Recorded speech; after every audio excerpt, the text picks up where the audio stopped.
Welcome to the MFS Wellness Podcast, a hybrid structure encompassing health, fitness, self-improvement, and entertainment, where no topic is off limits and all opinions are graciously welcomed. Let's get on with the show! And now, here's the host of the show, Mike Sinopoli.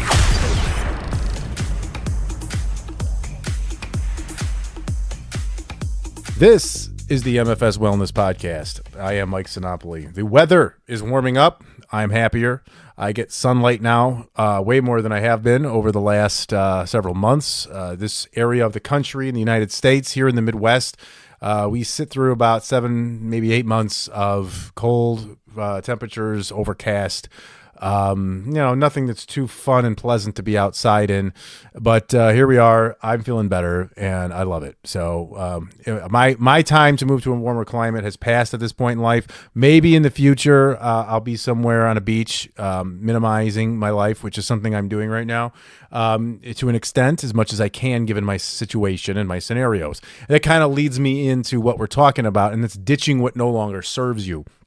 And I'm not coming off here as in preaching fashion or as a know-it-all, nor am I shaming anybody that does any activities that I've taken away and ditched.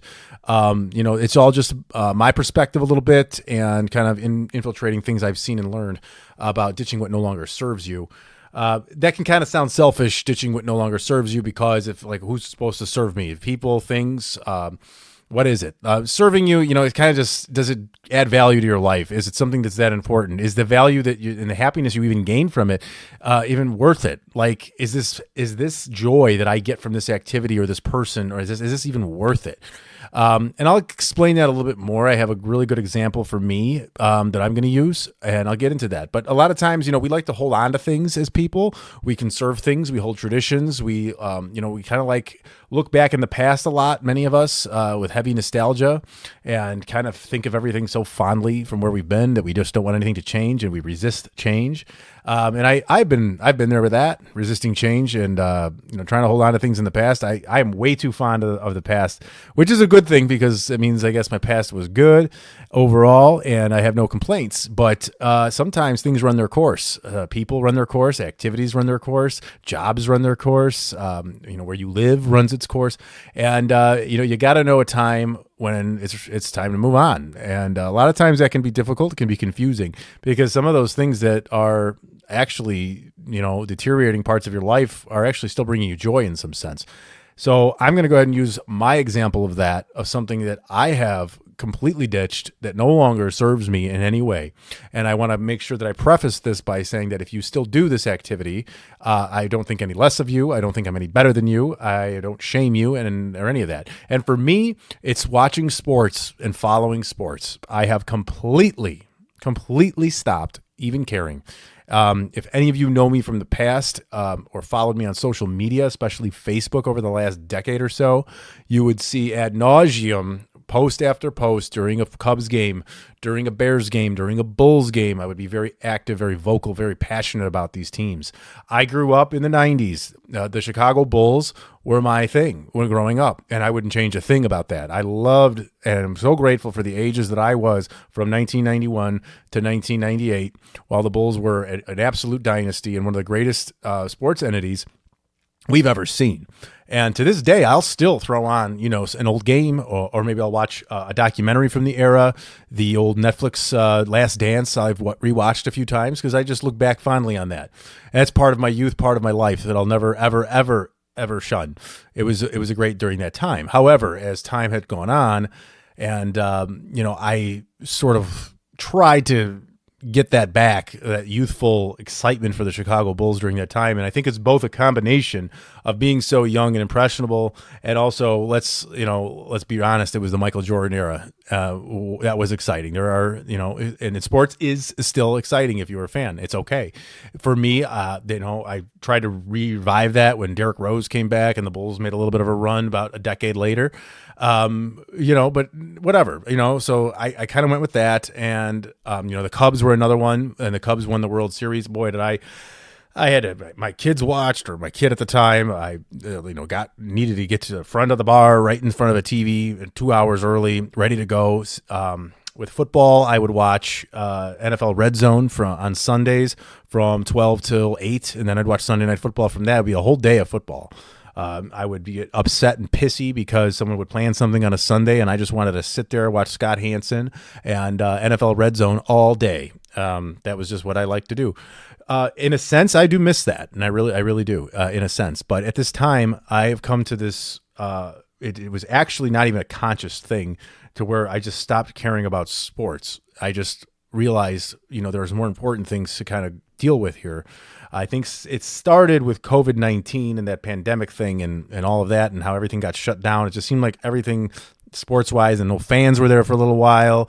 There were shortened seasons, and there was all the protesting, and the NBA got into this bubble of Black Lives Matter, BLM. I'm not saying I'm where I'm at with any of that stuff. I just don't care. I don't care if it was patriotic crap, MAGA, any of that political junk, or BLM and any of this rainbow stuff. I just don't want to see that infiltrate places where it doesn't really need to be. I just don't understand some of that. I'm not going to go too heavily into that. And this is not why I stopped watching sports, because I know immediately some people will be thinking I'm boycotting sports because of this. I'm not boycotting it at all. I think sports should continue on as they are. And if you enjoy it, I think that's great. And I'm even a little jealous of you at times. So I just want you to make sure that I'm not quitting something with sports as far as being better than anybody, or judging, or thinking that, it shouldn't be a thing, because I do believe that there is fun to it, because I've had a lot of fun with sports in my life. So where was I going with that? So the COVID thing happened, the political thing. So, that kind of threw me a little bit. But then a lot of things in life started happening with kids getting older. Started going through divorce, work, fitness, my health. Seeing family members pass away over the last 4 or 5 years. All of this stuff has realized, how short life is, and kind of just changed my perspective. So I didn't consciously go, fuck sports. I'm not doing this anymore. I'm too good for no. It wasn't like that. All of a sudden I just stopped caring. It was just one of those things where I'm just like, I need to start just focusing on some other stuff. And there was no big epiphany. There was no argument with my ex where, you watch too much sports or blah, blah, blah. It was I did balance it well enough. I don't, now at this point in my life, the way I would watch sports, I don't think would be balanced based on, I don't know, how things are. So I basically got rid of it because it doesn't serve me anymore. I don't get excited. I don't care. So, and this happened subconsciously to me. The Chicago Cubs, when they won the World Series, it was like the biggest thing ever. And then I think when that happened, I didn't let myself believe my intuitions, but we were waiting for a long time, the Chicago Cubs fans. I don't do the we thing when it comes to the team. When the Cubs won the World Series, I don't say we won the World Series. I say the Cubs won the World Series and I witnessed it. That is what I say. I don't care for when people say we, because you didn't do anything by sitting there watching TV on your couch. You didn't do anything. And that's another reason too, or I kind of have a little bit of none of these athletes, they don't give a fuck. They don't give a shit if I get cancer. They don't give a crap that my mom's in the hospital with a brain tumor. They don't care that I'm going through a divorce. They don't care that my kid needs help in somewhere. They don't give a shit. None of them give a shit about you. So I decided I don't want to give them that sort of emotion any longer. Any of that enough of that energy. That energy needed to go somewhere else. So my excitement for a winning team is gone. And I like it that way. And I don't really want to change it. I wouldn't mind getting back into sports to play fantasy again, which I've stopped doing as well. It's in that sense, maybe more of an objective way to kind of just pay attention as a hobby, watch a game here or there. If I ever get access to it again, I got rid of cable. I got rid of every streaming service that has sports mostly. I had to go on, do some trial on Thanksgiving to have a football game on my TV. That's how disconnected I am from this. I've had friends text me about, hey, did you see this player and this player? I was like, I don't even know who you're talking about. And they're like, who is this? Who are you? And I'm just like, I don't know. That's I'm figuring that out, and that's part of it. But when the Cubs won the World Series in 2016, it was a big deal. It was exciting. It was fun. I wouldn't change anything I did at all for that. Maybe one thing. I was going to go to Cleveland. I found a ticket for $900, which is ridiculous. Yes. But in the scheme of it, it was Game 7. $900 ticket was available. I did not pull the trigger on it. Maybe a little regret on it. It could have been a cool experience to have been there. But at neither here nor there. I had a good time watching it with some friends at my buddy's condo. But anyways, after that, I realized life just sort of went on. It was 108 years since the Chicago Cubs had won a World Series. It was like the impossible. It was like it was like the ultimate. If you're a Cubs fan, it's the ultimate sports, like the mecca, like the you can't get any better. And then it happened. And I think that it took a few years, but after that, I think that was like, wow, well, what else now? I just watched the Bulls win 6 championships in my youth with the greatest player of all time, Michael Jordan. That's never going to happen again. And then I've witnessed the Cubs win a World Series. It has been the biggest running joke in all of sports, 108 years. And sure enough, I think that dwindled my care for this crap because I've seen it. I've seen what I need to see. I've never been that big of a Bears fan. And quite frankly, if you still follow sports, in 2017, the year after the Cubs won the World Series, they made a terrible, terrible trade in the NFL draft for Mitchell Trubisky. They gave away a lot for it, and he was supposed to be this second coming of Joe Montana, or Brett Favre, or some franchise quarterback that this organization thinks that they need, and he wasn't. And I said to myself, if they blow this, I'm not wasting my time with this team anymore, and I'm not. And you know what? Call me a fair weather fan if you want, but if they go 17-0 or whatever it is now, and I don't care. I'm not going to be like, yay Bears. I'm a Bears fan now. I'm not. I'm just not there. So I don't really see myself going back to fandom. If anything, going back to sports is something I'll do just for entertainment's sake. And I think it's more peaceful that way because I've seen people get really down and upset, and then it ruins their day when a team loses. I'm not going to let my day, the limited days I have on this earth, I'm not going to let some team dictate my mood. And that goes both ways. My happiness and my joy because they won and my happiness and my joy or my misery because they lost. I'm not going to sit in misery because some fucking professional team won or lost, or even a collegiate team. I don't care. Like, think about that. Like, they don't give a shit. If you had a bad day at work, they're not sulking about it. They're sitting there living in their good life and training and doing rich people shit and all that. They don't care. They don't give a shit about you. And I think that reminds me of that movie, The Bronx Tale. I forgot I should have looked the lineup before this when De Niro says to C about, does Mickey Mantle give a shit about you or whatever it was? Does Mickey Mantle care that you are doing this or having this? No, he doesn't give a fuck. And the kid stopped giving a shit about sports and the Yankees. There was even something in there where he's like, yeah, and the Yankees were in last place and I didn't give a shit. And I love that line. So that's kind of how I am with this right now. And I love it. And I honestly love it. Like, it's so freeing. Like, it was freeing to not have to feel like I'm stuck at my house sitting on a couch on Sunday, because even though it's fun watching NFL Red Zone with Scott Hansen, even though I have good memories, I still think I would enjoy it, but I just can't do that to myself at this point. There's too much to do. And to take that sector of a week and just watch TV, I can't do it. So if you do it, great. Nothing wrong with it at all. But take a little bit of step back and see if it's really serving you. See if you're neglecting something else in your life. Maybe it's your health. Maybe it's your kids. Maybe your spouse. Maybe your family. I don't know. Maybe you could be doing something that's more fulfilling than watching a bunch of people play sports. Sometimes it's a release. It's an escape for people, a healthy one. That's okay too. And so just know what's up. There's no right or wrong. Know if it's doing it to you. That's all. People too. Okay. Sometimes, we hold on to relationships or people or humans that have gone on too far.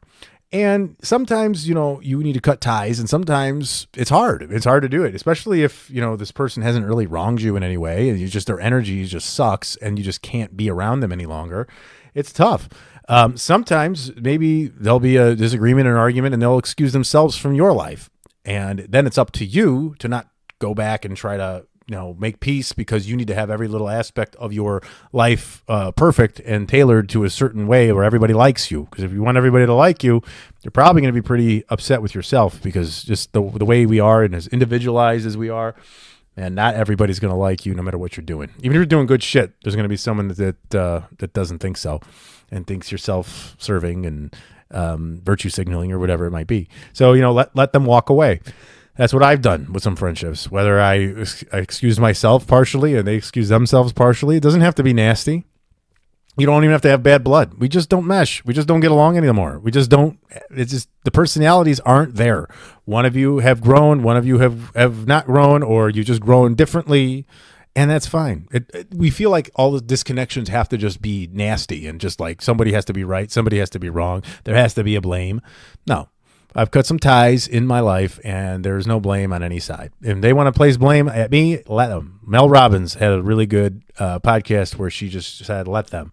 And that's a really good thing because that, like I was talking about before with holding on resistance, let people think what they want to think. Stop trying to force your truest self at people because they're not going to get it. And somebody said this somewhere, and I was talking about it with my girlfriend recently, how everybody has a different version of you. You have one version of yourself that you believe that you are and that you think you carry. And we believe, I think subconsciously, that every single person sees us for what we believe we are. And that's not true at all. I think for sure, every single person has a different view of you and their own perceptions involved, their own past conditioning is involved, their own thoughts, and maybe something you said 20 years ago to them stuck, and they just have this feeling for you, whether it's positive or not. And every single person is viewing you through their conditioning, through their own traumas, their own experiences. They have created a version of you called perception, and that's what you live in based on them. Just them, though. You don't have to accept it, but you don't have to change it, and you're probably not gonna. You can explain yourself, but usually that'll, there's multiple facets of what you're being perceived, and not everyone's going to see it the same way. It's way too individualized. That's why trying to people please and make yourself, liked by all is a headache. It's a stress. It's a losing battle, and it always will be. So that's what happens when you stick to stuff that doesn't serve you anymore. Relationships like that, activities like that, even concerts. For me, I was really big in concerts as well. I'm still going to them here and there, but nowhere near in excess as I have been. I used to try to get up front and, I want to, get right in front and see it and, maybe make contact with some of the artists I like up there or whatever it was. And that's still kind of cool. I don't think anything wrong with that. I think that's still fun.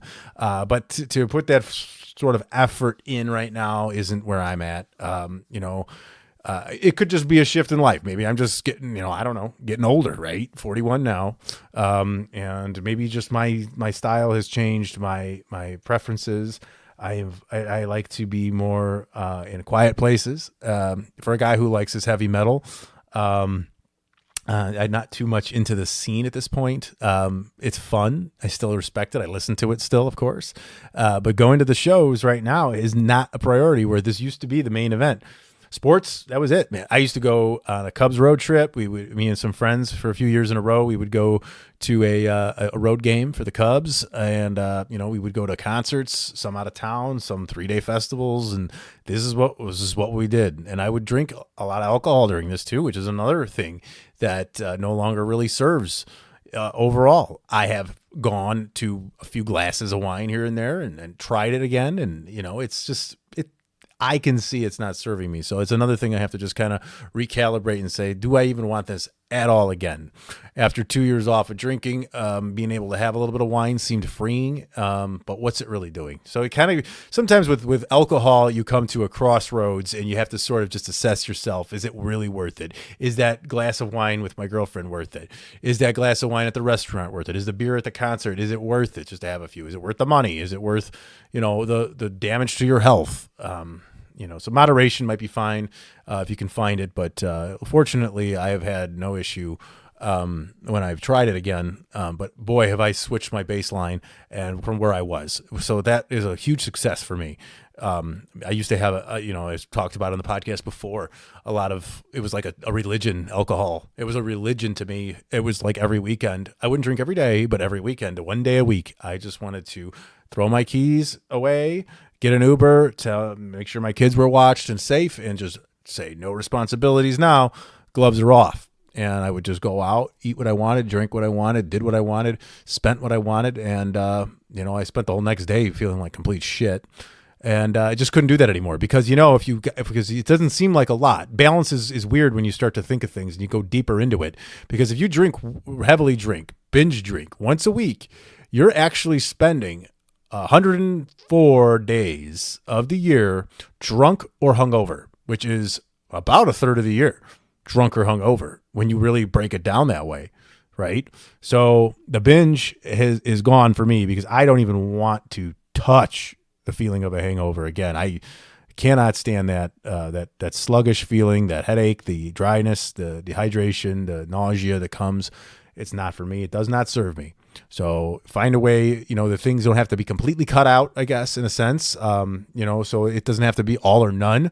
Like I was saying about sports, maybe I'll go back to it as far as a observer and more of a just a casual type of viewer, where I'll watch a game here or there if it's on. Right now, I have no desire to do it. I don't care. It does nothing for me, so I'm not doing it, but not saying it won't. That's another thing. Don't call people hypocrites for making changes, because sometimes that's what needs to happen. Maybe you're too extreme into something. You need to cut it out completely for a while, then go back and ease yourself in, and maybe you can come and find a nice healthy balance with it. That's what I'm doing with concerts. Maybe one day with sports. I did it with booze, even though I can argue that alcohol has no benefit whatsoever. So, you don't have to just cut it out completely. You can also lessen it, like kind of with people. Like maybe you're seeing somebody too often and it's too much. And then maybe you just say, all right, we're hanging out a couple times a week. Let's just hang out a couple times a month now. Maybe that's the balance I need with this person, and our energies need to just not be as connected too much. And I think it's probably a problem in a lot of marriages, where we're just in each other's faces too much and everybody's, getting sick of each other. It seems I've seen a lot of shit going down these last 5 years, especially since that pandemic lockdown stuff. I feel like that changed people a lot. Some for good, some for not, and some somewhere in the middle too. But so anyways, ditching what doesn't serve you. That's really, the basis of it. I don't know if it's. I hate to sound negative, like, cut things out, or, you don't have to just cut things out. Maybe take on something new. Because we're all, so far it's been 20 something minutes here and everyone's talking about cutting shit out.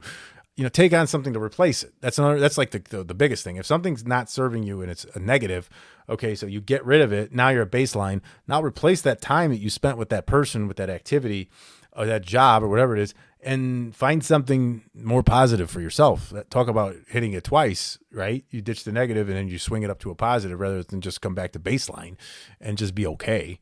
So, if there's more negative than positive in something, just let it go. That's what I can say, or limit it severely if needed, or take a break from it. And just, and you don't have to announce it. This is me kind of announcing it, I guess, in a sense, but I'm just having a conversation about it.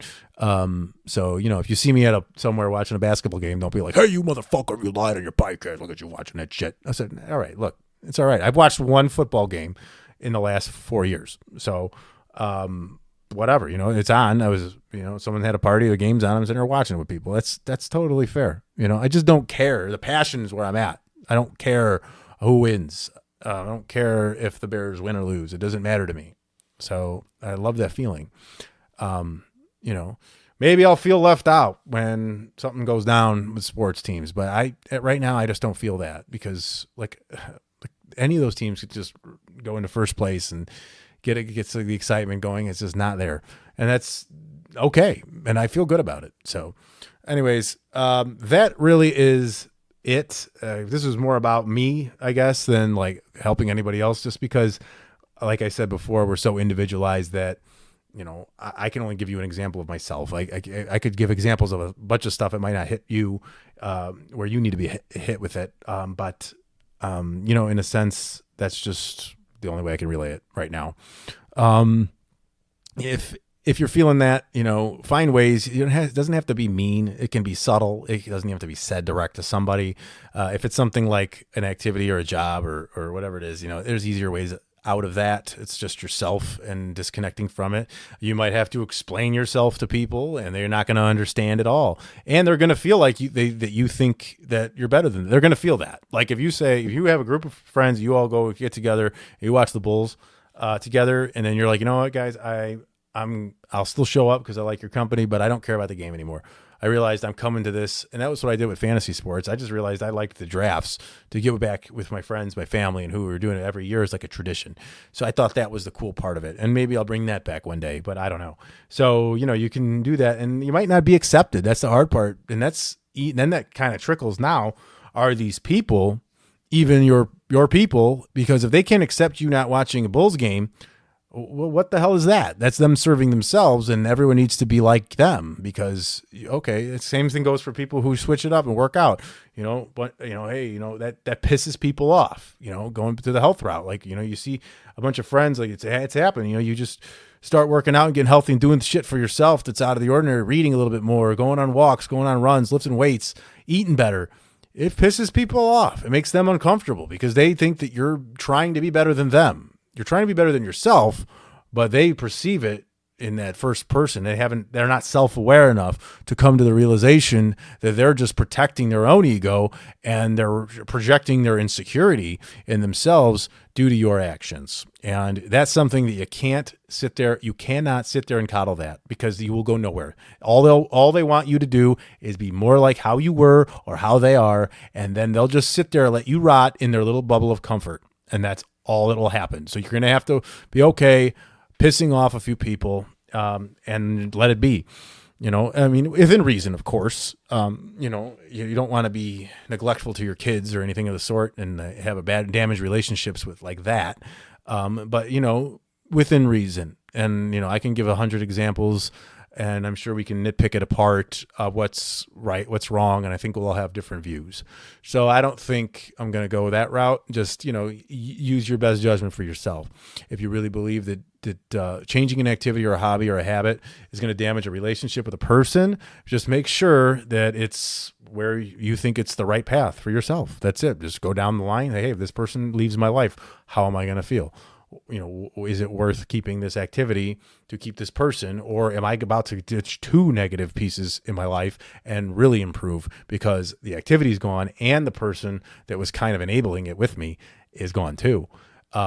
Hey, hard decisions are made, but where is this person going to be when, you've been doing an unhealthy thing for so many years and it catches up to you? And are they going to be your bedside when you're sick? Are they going to be helping you out of it financially because it was too expensive and it cost you too much money? Are they going to bail you out of jail because of what it was or whatever it is? Are they going to be there? Probably not. They're probably going to be like still doing that shit or down in their own selves, or maybe maybe you resisted change, and because of them, and in a decade, they made the change themselves. And now you're sitting there like, oh, fuck, well, I wanted to do that 10 years ago. Now, look, this guy did it, and he doesn't give a fuck about me. That's just the way it is. So, anyways, that's all because I talk a lot, and I can keep going. So, to wrap it up, ditch what no longer serves you. And that's not selfish. That's whatever they say, self-care. I'm sick of that term, self-love, self-care, whatever. That's what they call it, I guess. That's the cliched term for lack of a better one. And if it's more negative than positive, ditch it, get rid of it. And just because you've always done it doesn't mean you have to keep doing it. Get rid of people where you're always like, oh, that's just how they are. No, that's just how they are. Fine. But that's not me around them anymore because I don't need to do that. And isn't that the worst? Isn't that the worst thing? Like you meet somebody and they're like a total prick and they just like make fun of your face or your gut or some shit or your hair. And they're like, that's just Steve. That's just how he is. What is that? So he goes around insulting people to their face, but it's funny and it's okay and accepted because that's just how he is.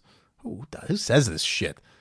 Fine. That's just how he is. And then, I'm leaving and that's where I'll be and where I'll stay. And that's how I am. So that's just the way it is because I'm not going to sit around and listen to this crap. And these egos and these people that need to, my goodness, I've known some people who have just ad nauseum have tried so hard to boost themselves up. It's like, you're trying so hard, bro. You're trying way too hard. You cling on to the majority. They sit there and they have to, you do something, they diminish it. If you've done something they haven't done, they shit on it because they think it's not important. And if they've done something that you haven't done, they go ahead and praise it and say how great they are for having done it and how shitty you are for having not done it. These personalities are disgusting. So figure it out. You're in control of who you see in your life as much as you can. whether it's family, coworkers, or friends, you can get out of it. It's going to be easier for some, harder for others, but it can happen, and your well-being and your nervous system will thank you, because it's imperative that you live that way. And I believe that, and I am going for that myself. And I can spiral this into a social media thing, but it'll probably go for another half an hour. But speaking of social media, you can go ahead and find me there: LinkedIn, X, Facebook, Instagram, at MFS Wellness. You can also email me, mike@mfswellness.com. I've got a website up, mfswellness.com. Shoot me a message there. Get with me. Put a request in for some information. We'll have a chat if you want to get some nutrition coaching done, some training programming, any of that good stuff. Get yourself going. I'm the most understanding, empathetic human. Well, maybe not in the world. I lied about that, but I definitely make myself come from a place of empathy, understanding, and good communication.